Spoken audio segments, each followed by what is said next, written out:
حضرت فاروق اعظم کے گھر دے دروازے تے امام حسن آئے تے امام حسین آئے.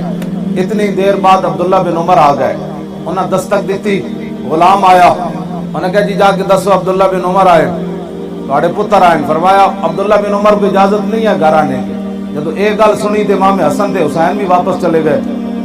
بعد حضرت عمر نو پتہ چلیا کہ حسن تے حسین میرے دروازے تو واپس چلے گا. آپ گئے، انہوں نے فرمایا تسی کیوں آئے ہو واپس؟ انہوں نے کہا جی پتر نو اجازت نہیں ملی تے ایسا پھر کیا سانو کتوں لبنی؟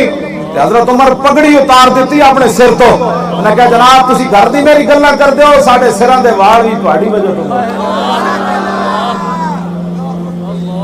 جی دین نہیں پڑھیا تو پھر پڑھو. تاریخ لبیک یا رسول اللہ کی یہی تو کامیابی ہے کہ ہم جب آل بیت کی بات کرتے ہیں تو پھر بھی حد کر دیتے ہیں. صحابہ دی گل کریے تو پھر بھی حد کر دیتے ہیں. ساڈے اندر کوڑ کوئی نہیں.